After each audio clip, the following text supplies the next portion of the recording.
Hello guys, स्वागत है आपका अपने यूट्यूब चैनल स्टडी विद अमन कुल में। आज हम mid term exam class 10th का हिंदी सब्जेक्ट का आपका पेपर है, इवनिंग शिफ्ट का 3 घंटे का पेपर और 80 मार्क्स का पेपर है। इसे हम डिस्कस करेंगे, इसके डायरेक्ट आंसर डिस्कस करेंगे। तो ये पूरा पेपर है आपका। फर्स्ट क्वेश्चन था पैराग्राफ, फर्स्ट क्वेश्चन जो मैंने करवाया था वही आया है बेसिकली। फर्स्ट का फर्स्ट पार्ट है, इसमें आपका ग ऑप्शन अध्यापक आ जाएगा। सेकेंड पार्ट में डायनेमो क ऑप्शन आ जाएगा।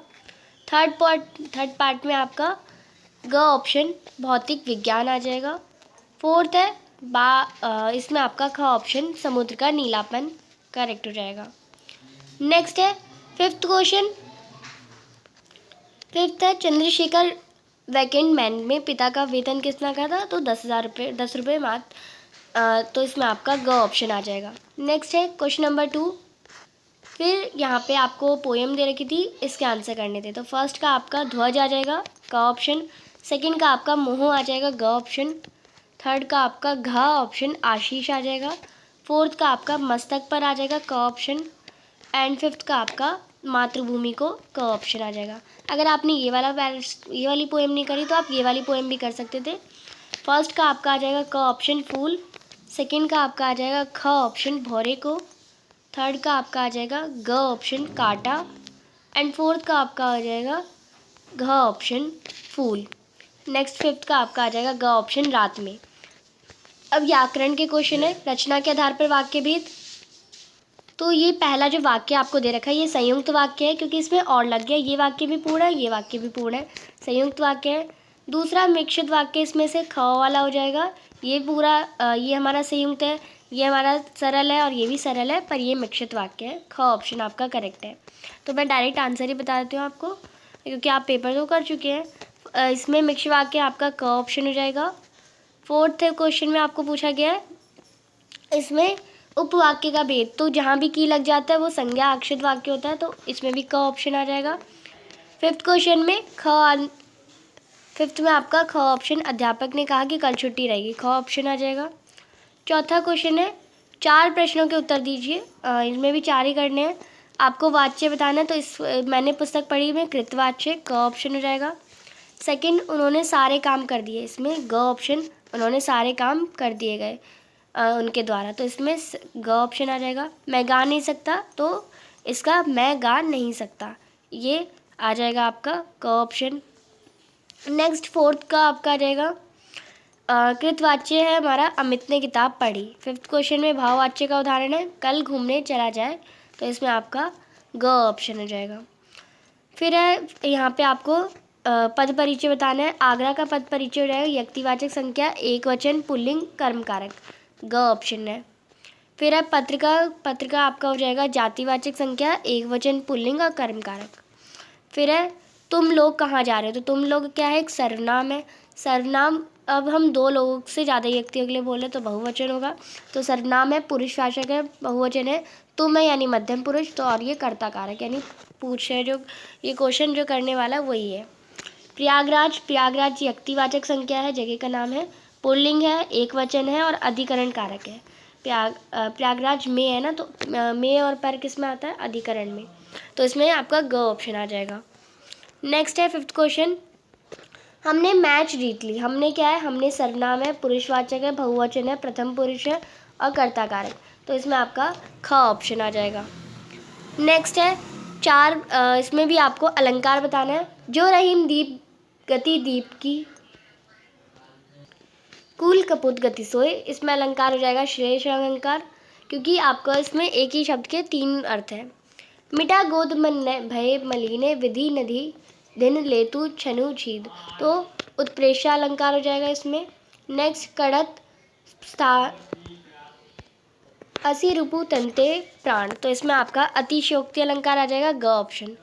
नेक्स्ट है क्वेश्चन नंबर 4। मेघ आए बड़े बंठन के सवर के, तो बड़ा चढ़ा के बोला है मानवीकरण अलंकार, और ये बड़ा चढ़ा के बोला है किसे, एक निर्जीव वस्तु को, तो मानवीकरण अलंकार हो जाएगा। बड़ा चढ़ा के तो अतिशयोक्ति भी होता है। जहाँ मानवीतर प्राणियों या जल पदार्थों मानवीय भावनाओं का आरोप होता है, वहाँ पे कौन सा अलंकार होता है, मानवीकरण अलंकार। फिर है पाठ्य पुस्तक से प्रश्न दे रखे हैं, इन क्वेश्चंस को करना है।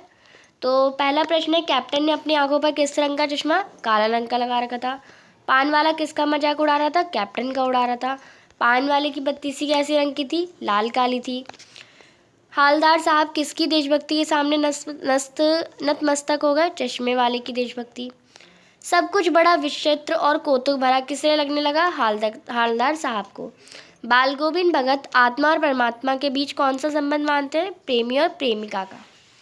नेक्स्ट है क्वेश्चन नंबर 2। इसमें बेटे की मृत्यु के पश्चात बाल गोविंद भगत की आखिरी दलील क्या थी कि वह अपनी पतोहू को पुनर्विवाह करवाना चाहते थे? का ऑप्शन इसमें करेक्ट हो जाएगा। फिर इस पोएम आपको जो राम लक्ष्मण परशुराम संवाद से एक पैराग्राफ लिया है उसे आपको पढ़ के क्वेश्चन के आंसर करने हैं। लक्ष्मण के बारे में कौन सा कथ्य सत्य नहीं है? तो शिव धनुष भंग किया था। इनमें से परशुराम के संबंध में कौन सा सत्य नहीं है? शांत स्वभाव के थे, वो शांत के तो बिल्कुल नहीं थे। परशुराम के क्रोध का क्या कारण था? शिव के धनुष का भंग होना उनका क्रोध का कारण था। नेक्स्ट, शिव धनुष को किसने तोड़ा था? ऑफकोर्स राम ने तोड़ा था। राम लक्ष्मण परशुराम संवाद में प्रयुक्त छंद क्या है? दोहा चपाई है। नेक्स्ट, यहाँ पे उद्धव किसकी संगति में रहकर भी प्रेम से अछूत रहे हैं? तो कृष्ण की संगति में रहकर भी अछूत रहे हैं। गोपियाँ कृष्ण के प्रति कैसा भाव रखती है? प्रेम का भाव रखती है। खंड बा है आपका। इनमें आपको 4 क्वेश्चन दे रखे हैं, कोई 3 करने हैं। पहला प्रश्न है, मूर्ति पर सिरकंडे का चश्मा क्या उम्मीद जगाता था? तो आप इसका आंसर करेंगे, मार्किंग स्कीम का आंसर है। यही आपको इसी टाइप का लिखना था, एकदम यही लिख के नहीं आना था, इसी टाइप का। तो मूर्ति पर सिरकंडे का चश्मा ये उम्मीद जगाता है कि हमारे देश के लोगों को, खासकर युवा और बच्चों के अंदर देशभक्ति की भावना अभी भी बरकरार है, और यही युवा और बच्चे किसी भी देश का भविष्य होते हैं। अगर इनके अंदर अपने देश के लिए प्रेम व सम्मान, तो वो हमारे देश का भविष्य उज्जवल व सुरक्षित है। दूसरा प्रश्न है, खेती बाड़ी से जुड़े गृहस्थ बाल गोविंद भगत अपने चारित्रिक विशेषताओं के कारण साधु कहलाते थे। तो इसमें आप आंसर करेंगे, बाल गोविंद भगत यहाँ से आप करेंगे आंसर। बाल गोविंद भगत एक गृहस्थ थे, परंतु उनमें साधु कहलाने वाले गुण भी थे। वह कबीर के आदर्शों पर चलते थे, उन्हीं के गीत गाते थे। वह शरीर को नश्वर तथा आत्मा को परमात्मा का अंश मानते थे। वह कभी झूठ नहीं बोलते थे, खरा व्यवहार रखते थे, किसी से भी सीधी बात करने में संकोच नहीं करते थे, ना किसी से झगड़ा करते थे, किसी की चीज़ ना छूते थे, ना बिना पूछे व्यवहार में लाते थे। वह किसी दूसरे की चीज़ ना पहनते थे। उनके खेत में जो कुछ पैदा होता, सबसे पहले उसे एक कबीरपंथी मठ पे ले जाते, और उसमें से जो हिस्सा प्रसाद रूप से वापस मिलता, वह उसी से गुजारा करते। एंड सिक्स्थ ऑप्शन में आप लिखते, उन्हें लालच बिल्कुल भी नहीं था। इस प्रकार उन्होंने अपना सब कुछ ईश्वर को समर्पित कर दिया था। तीसरा प्रश्न है, नवाब साहब द्वारा खीरा खाने की तैयारी करने का एक चित्र प्रस्तुत किया गया है। इसी पूरी प्रक्रिया को अपने शब्दों में लिखिए। तो 2nd क्लास के एकांत डिब्बे में बैठे नवाब साहब ने खीरा खाने की इच्छा से 2 ताज़े खीरे एक तौलिए पर रखे। सबसे पहले उन्होंने खीरे को खिड़की से बाहर निकालकर लोटे के पानी से धोया और तौलिए से साफ कर पानी सुखा लिया।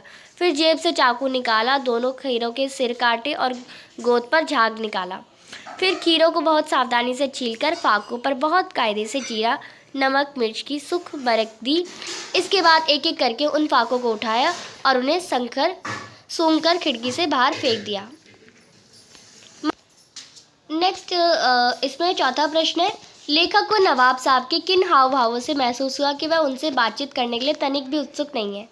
तो लेखक के अचानक ट्रेन के डिब्बे में कूद पड़ने से नवाब साहब की आंखें तथा मुख पर उनके एकांत चिंतन में खलल पड़ जाने के चिन्ह और असंतोष दिखाई दिया। ट्रेन में लेखक के साथ बातचीत करने के लिए नवाब साहब ने कोई उत्सुकता प्रकट नहीं की और ना ही उनकी तरफ देखा। इससे लेखक को स्वयं के प्रति नवाब साहब की उदासीनता का आभास हुआ। फिर यहाँ पे क्वेश्चन, इनके भी आपको 4 क्वेश्चन दे रखे, 3 करने थे।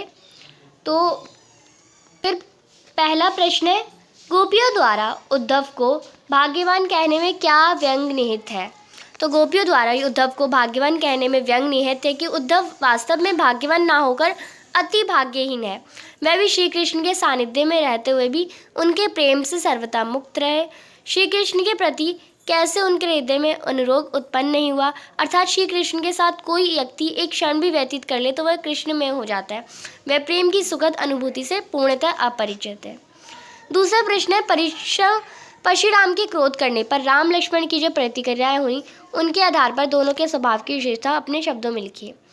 तो राम स्वभाव आप लिखेंगे, राम स्वभाव से कोमल और विनय है। परशुराम जी क्रोधी स्वभाव के थे। परशुराम के क्रोध करने पर श्री राम ने धीरज से काम किया। उन्होंने स्वयं को उनका दास कहकर परशुराम के क्रोध को शांत करने का प्रयास किया। वह उनसे विनम्रता से बात की। लक्ष्मण राम के एकदम विपरीत है। लक्ष्मण क्रोधी हैं, उग्र स्वभाव के हैं। लक्ष्मण परशुराम जी के साथ व्यंग पूर्वक वचनाओं का सहारा लेकर अपनी बात अपने समक्ष प्रस्तुत करते हैं। वह इस बात की परवाह नहीं करते कि बातों से परशुराम और ज़्यादा क्रोधित हो जाएंगे। राम विनम्र है, मृदुभाषी है और धैर्यवान बुद्धिमान है। वहीं दूसरी ओर लक्ष्मण निडर, वाचाल, साहसी और क्रोधी स्वभाव के हैं। नेक्स्ट यहाँ पे आपका तीसरा प्रश्न है, आत्मकथा सुनाने के संदर्भ में अभी समय ही नहीं, कवि ऐसा क्यों कहते हैं? तो ये आपका मॉर्निंग का भी क्वेश्चन यही आया था। आत्मकथा तो सुनाने के संदर्भ में अभी समय भी नहीं, कवि ऐसा इसलिए कविता नहीं कहता है क्योंकि कवि को लगता है कि आत्मकथा लिखने का अभी उचित समय नहीं है, क्योंकि आत्मकथा लिखकर अपने मन में दबे हुए कष्टों को दुनिया के सामने उजागर नहीं करना चाहते और इसे याद करके दुखी भी नहीं होना चाहते। अपनी छोटी की से कथा को बड़ा आकार देने के लिए सहमत नहीं है। वह अपने अंतर मन के लोगों को समक्ष प्रस्तुत करना नहीं चाहते। कवि के अनुसार आत्मकथा लिखने का जीवन में समय नहीं आया। कवि को ऐसा लगता है कि अभी ऐसी कोई उपलब्धि उन्हें ठनी नहीं मिली है जिसे वह लोगों के सामने प्रेरणा स्वरूप रख सके। इसी कारण ने कवि कहते हैं कि अभी आत्मकथा लिखने का समय नहीं हुआ। चौथा प्रश्न है, कवि आत्मकथा लिखने से बचना क्यों चाहते हैं? तो आप लिखेंगे, कवि आत्मकथा लिखने से बचना इसलिए चाहते हैं क्योंकि आत्मकथा लिखने के लिए अपनी अच्छाइयों के साथ साथ अपनी दुर्बलताओं, कमियों का वर्णन करना पड़ता है। कवि स्वयं को इतना सामान्य मानते हैं कि आत्मकथा लिखकर वह खुद को दुनिया के सामने खास नहीं बनाना चाहते हैं। कवि अपने व्यक्तिगत अनुभव को दुनिया के सामने उजागर नहीं करना चाहते क्योंकि वह अपने व्यक्तिगत जीवन को उपहास का कारण नहीं बनाने देना चाहते। इन्हीं कारणों से कवि आत्मकथा लिखना नहीं चाहते। यहाँ पे 7 आउट ऑफ 8 से नहीं लिख देंगे आप। अब नेक्स्ट है क्वेश्चन नंबर 13। इनमें 3 प्रश्न आपको दो ही करने, मैं तीनों करवाऊंगी। झिलमिलाते सितारों की रोशनी से नहाया गंतोक लेखिका को किस तरह सम्मोहित कर रहा था? तो आप आंसर करेंगे, रात्रि के समय आसमान ऐसा प्रतीत हो रहा था मानो सारे तारे नीचे धरती पर टिमटिमा रहे हों। दूर ढलान लेती तराई पर सितारों के गुच्छे रोशनियाँ एक झालर सी बना रहे थे। रात के अंधकार में सितारों से झिलमिलाता गंतोक लेखिका को जादुई एहसास कर रहा था। उसे ये जादू ऐसा सम्मोहित कर रहा था कि मानो उसका अस्तित्व स्थगित सा हो गया। सब कुछ अर्थहीन सा है। उसकी चेतना शून्यता को सुख प्राप्त कर रही थी। वह सुख की अति दृढ़ता में डूबी हुई है, उस जादुई जालों में नहीं रही जो उसे आत्मिक सुख प्रदान कर रही थी। दूसरा प्रश्न है, आपके विचार से भोलानाथ और अपने साथियों को लेकर सिसकना क्यों भूल जाता है? माता का आंचल पाठ के आधार पर उत्तर दीजिए।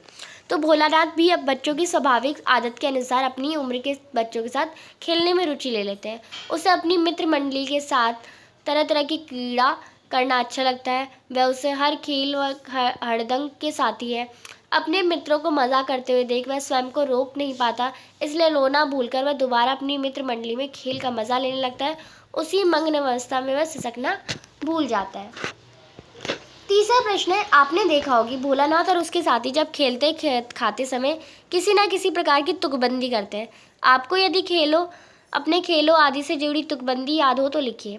तो कोई भी आप लिख सकते हैं। मुझे भी अपने बचपन के कुछ खेल और एक आध तुकबंदियाँ याद है, जैसे अटकन बटकन दही टपाके बनफूल बंगाले, या अकड़म बकड़म बम्बे बो अब 80 90 पूरे 100। या आपकी भी कोई और होगी तो आप कोई भी आप लिख के आए हो ना ऐसे इस टाइप की, तो आपको नंबर मिल जाएंगे।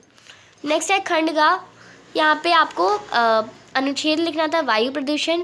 तो ये वायु प्रदूषण के बारे में, उसके कारण क्या होते हैं, उसका उपाय क्या होगा, कैसे बचेंगे, या उपचार। या फिर वायु प्रदूषण पे नहीं करा तो आप स्वतंत्रता दिवस पे कर सकते थे। आयोजन का स्वरूप कैसे हुआ, स्वतंत्रता दिवस कैसे मनाए जाते हैं, उसका आयोजन कैसे हुआ, और विद्यालय में कैसे हुआ, वार्षिक महोत्सव का मुख्य आकर्षण।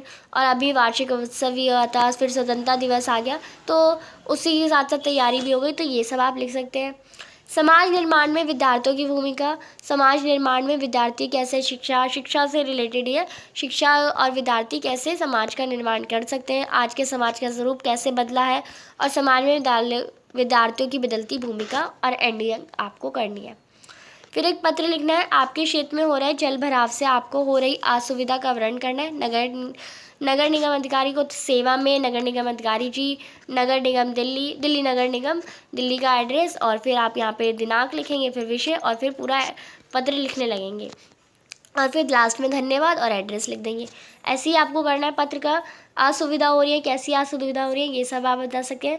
या फिर आप अपने मित्र को बताएंगे समय का सर्वोत्तम योग, यानी समय कभी जो जाता है वो कभी वापस नहीं आता, वो सब आपको बताना है मित्र को अपने, और पत्र लिखना है। 16वां प्रश्न है आपको, या फिर आपको लिखना है स्ववित्र लेखन, किसी समाचार पत्र कार्यालय में सहायक पत्र। पहले समाचार पत्र के लिए आवेदन पत्र लिखना होगा, फिर स्ववित्र अपना लिखना है आपको उसी के नीचे। या फिर मोहल्ले की सफाई के लिए आपके समाधान हेतु नगर निगम के अधिकारी को आपको ईमेल लिखना है। तो ईमेल सबसे पहले अपना ईमेल, फिर उस जो उसका ईमेल है, नगर निगम का ईमेल तो नहीं पता तो XYZ लिखेंगे, और फिर आपका विषय, और फिर महोदय, एंड फिर ईमेल थोड़ा सा 2-3 लाइन में आएगा, और फिर लास्ट में आपका नाम। नेक्स्ट यहाँ पे आपको लास्ट क्वेश्चन है, क्वेश्चन नंबर 17। व्यायाम के लाभ पे आपको विज्ञापन लिखना है। तो एक यहाँ पे ऐसे बनाएंगे, और एक इंसान बना देंगे, जस्ट लाइक मैं यहाँ पे एक बनाती हूँ। ये एक इंसान बना दिया जो आप एक योगा करते हुए बनाएंगे, आप अच्छे से बनाएंगे, तो मैंने ऐसे ही बना दिया। और कुछ हाथ जोड़ते हुए, व्यायाम करते हुए, कोई अपना नाक को पकड़ते हुए, और व्यायाम के लाभ लिख देंगे। हमें देर तक सुनने की, और एक जगह ध्यान आकर्षित होता है, व्यायाम करो, अपनी सेहत अच्छी बनाओ, ऐसे ऐसे आप स्लोगन लिख सकते थे। और इसका प्रोग्राम हो रहा है अपने कॉलोनी में, व्यायाम के लाभ के लिए एक आयोजन हो रहा है, तो ये सब आप विज्ञापन में कर सकते थे। या फिर आप संदेश लिख सकते थे, अच्छे अंक यानी बधाई संदेश यानी शुभकामना संदेश लिखते, और अपने प्रिय भाई लिखते, एंड फिर संदेश लिखते, उसे 2-3 लाइन में करते एंड एंड कर देते। आपको ये करना था। तो आई होप आपका पेपर अच्छा गया होगा। अपने मार्क्स चेक कर सकते हैं और आंसर मैच कर सकते हैं। आंसर एकदम करेक्ट है, मार्किंग स्कीम से ही मैंने आपके पेपर में, क्योंकि क्वेश्चन के साथ जब आंसर बताते हैं ना तो आपको ज़्यादा मज़ा आता है। आंसर मैं आपको ऐसे ही बता दूँ तो आप थोड़ा कन्फ्यूज़ हो सकते हैं, क्वेश्चन के साथ मैं इसलिए बताती हूँ। चैनल को अभी तक सब्सक्राइब नहीं किया तो चैनल को सब्सक्राइब करें, और ज़्यादा से ज़्यादा दोस्तों के साथ शेयर ज़रूर करें। Thanks for watching you, bye bye guys.